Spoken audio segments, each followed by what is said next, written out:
कैसे हैं आप सभी।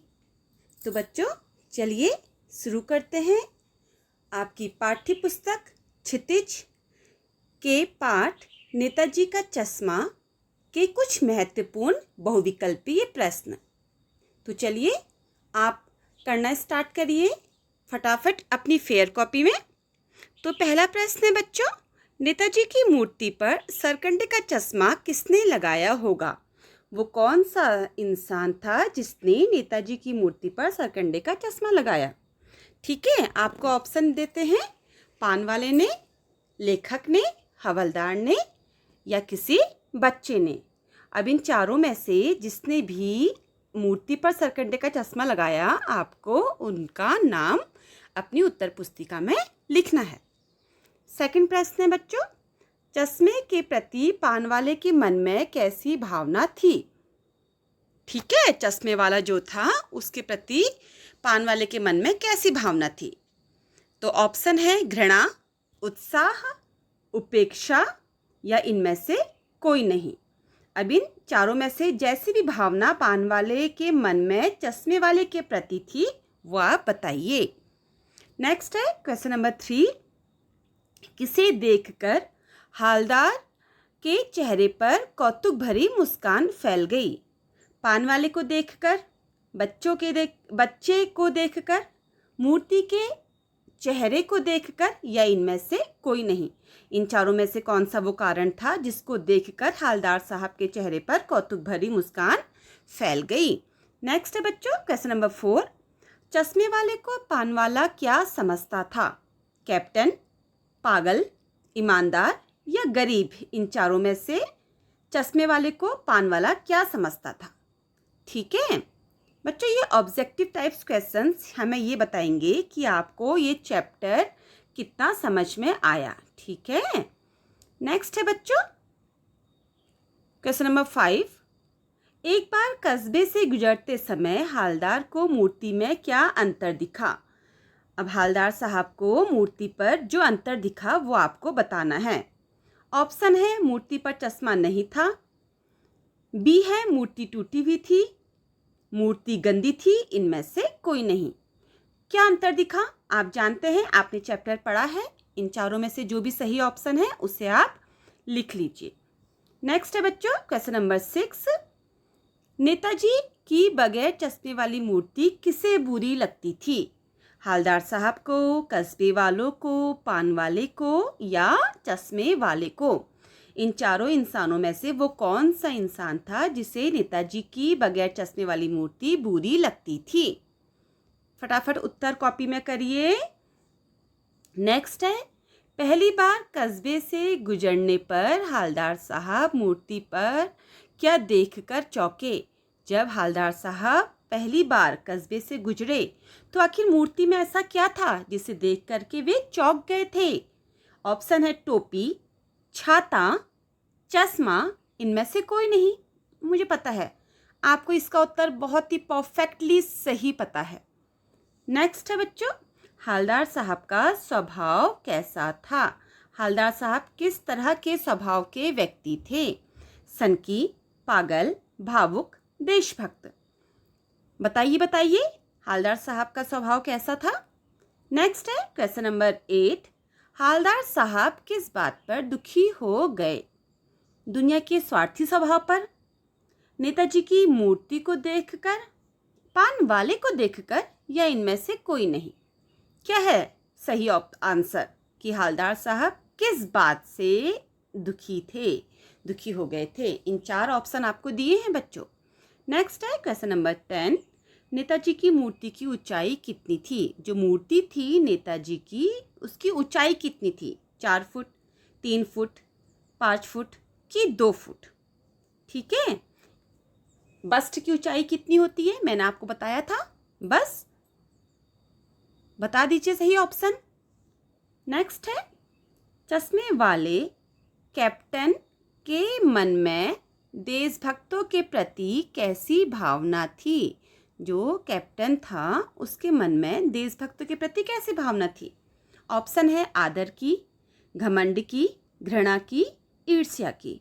आपने पाठ पूरा पढ़ा है, इन चारों में से आपको जो भी लगा हो कि चश्मे वाले कैप्टन के मन में देशभक्तों के प्रति कैसा भाव था, वो आप बताइए। नेक्स्ट है क्वेश्चन नंबर 12। नेताजी की प्रतिमा किस वर्दी में थी? किस वर्दी में थी? ठीक है, वर्दी बतानी है। वर्दी मतलब किन कपड़ों में थी? नेताजी की वर्दी में थी, फौजी की वर्दी में थी, अंग्रेजों जैसी वर्दी में थी कि पुलिस की वर्दी में थी? इन चारों में से कैसी वर्दी में नेताजी की प्रतिमा थी? ओके, नेक्स्ट है क्वेश्चन नंबर 13। हालदार साहब क्या देखकर दुखी हुए थे? आखिर क्या कारण था जिसे देखकर हालदार साहब दुखी हो गए थे? देश को देखकर, देशभक्तों को देखकर, देशभक्तों के प्रति अनादर भाव रखने वालों को देखकर कि देशद्रोही को देखकर? इन चारों में से जो भी बच्चों आपको लगता है कि सही है, बताइए फटाफट, हम आगे बढ़ते जा रहे हैं। क्वेश्चन नंबर 14 है बच्चों। नेताजी का चश्मा नामक कहानी में देशभक्तों का अनादर करने वाले पात्र कौन हैं? वो कौन से पात्र हैं जिन्होंने देशभक्तों का अनादर किया है इस कहानी में? ठीक है, आपको बताना है। ऑप्शन है आपके पास हालदार, हालदार का ड्राइवर, कैप्टन और पान वाला। ये 4 ऑप्शन आपको दिए हैं। आपको जो लगता है सही उत्तर है वो बताइए कि इस पाठ में ऐसे कौन से पात्र हैं जो देशभक्तों का अनादर करने वाले हैं। नेक्स्ट है क्वेश्चन नंबर 15। नेताजी का चश्मा कहाँ शीर्षक पाठ का मूल भाव क्या है?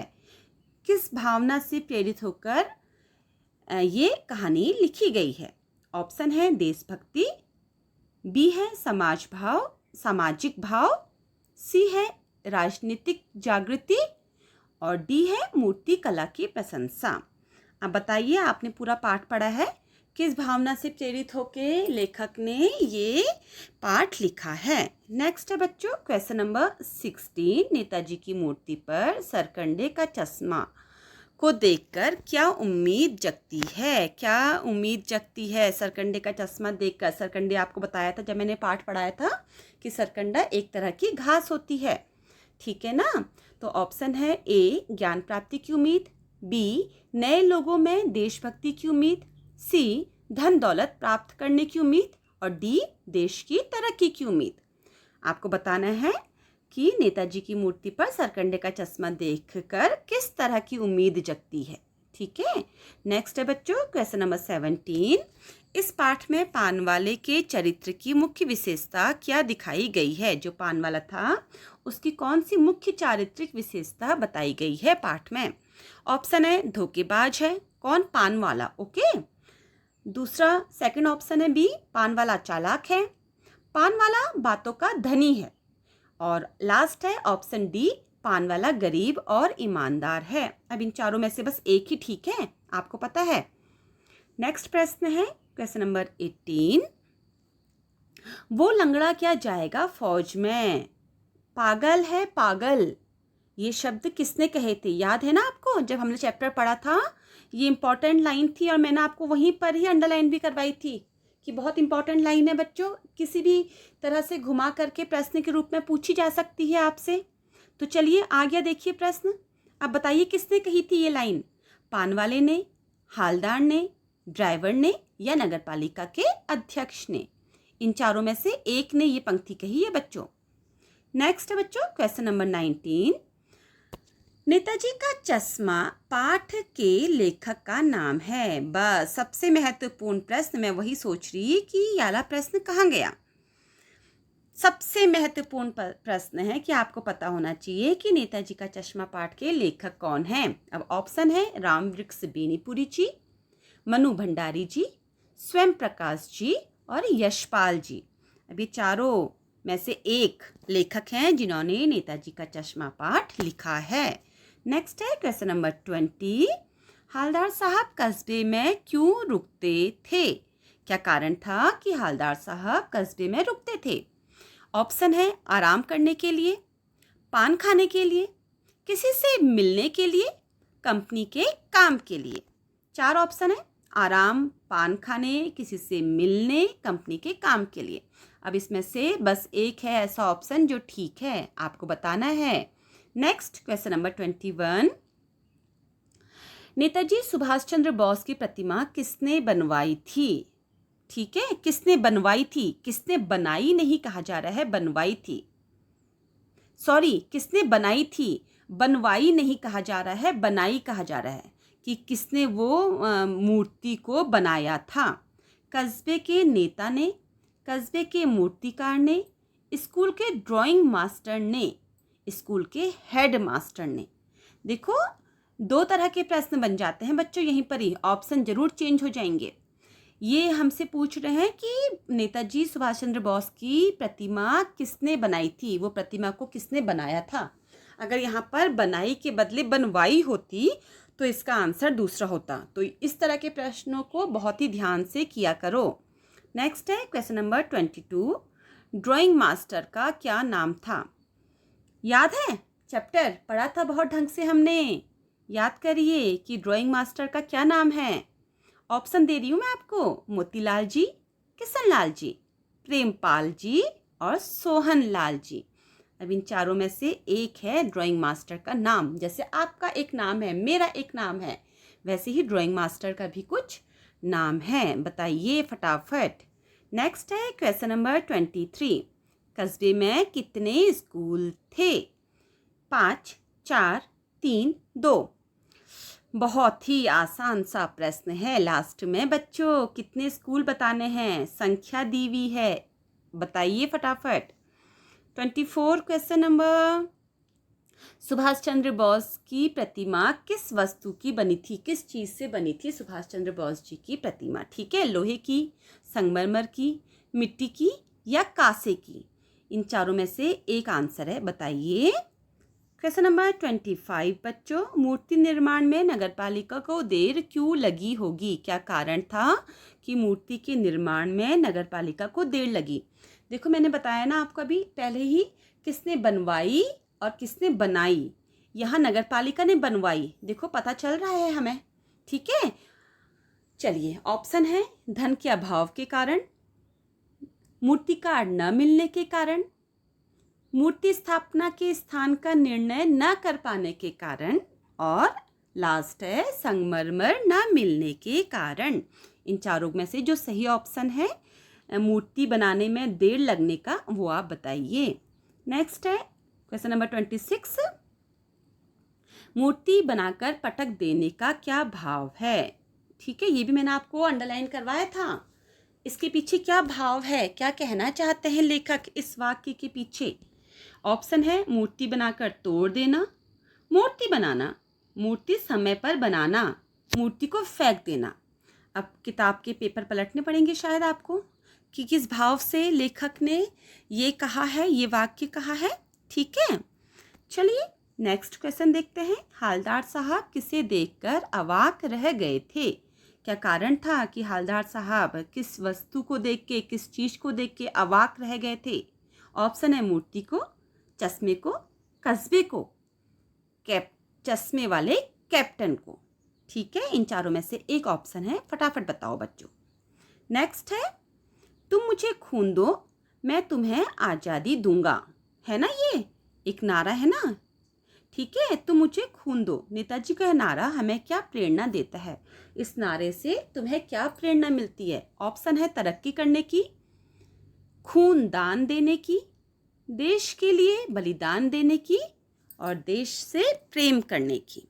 ठीक है, इन चारों में से जो भी सही आंसर है आप बताइए, आपको क्या प्रेरणा मिलती है इस नारे से? सुभाष चंद्र बोस जी का ये एक मेन नारा था, तुम मुझे खून दो मैं तुम्हें आज़ादी दूंगा।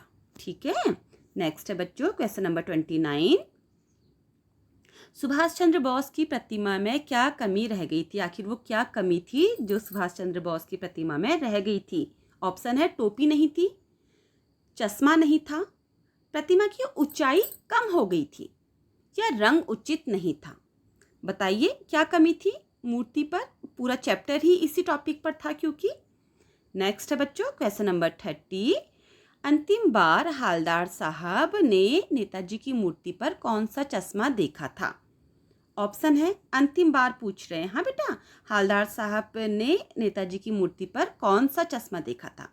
ऑप्शन है सोने का चश्मा, लोहे का चश्मा, प्लास्टिक का चश्मा या सरकंडे का बना चश्मा। इन चारों में से कौन सा चश्मा हवलदार साहब ने अंतिम बार मूर्ति पर देखा? तो बच्चों, जब आप ये प्रश्न करते हैं, आप मुझे प्लीज़ बताइएगा कि आपको ये वीडियो कैसा लगा। ठीक है, अब सरप्राइज़, मैंने आपसे हमेशा कहा है कि वीडियो में अंत तक बने रहिए, फिर आपके लिए सरप्राइज़ है।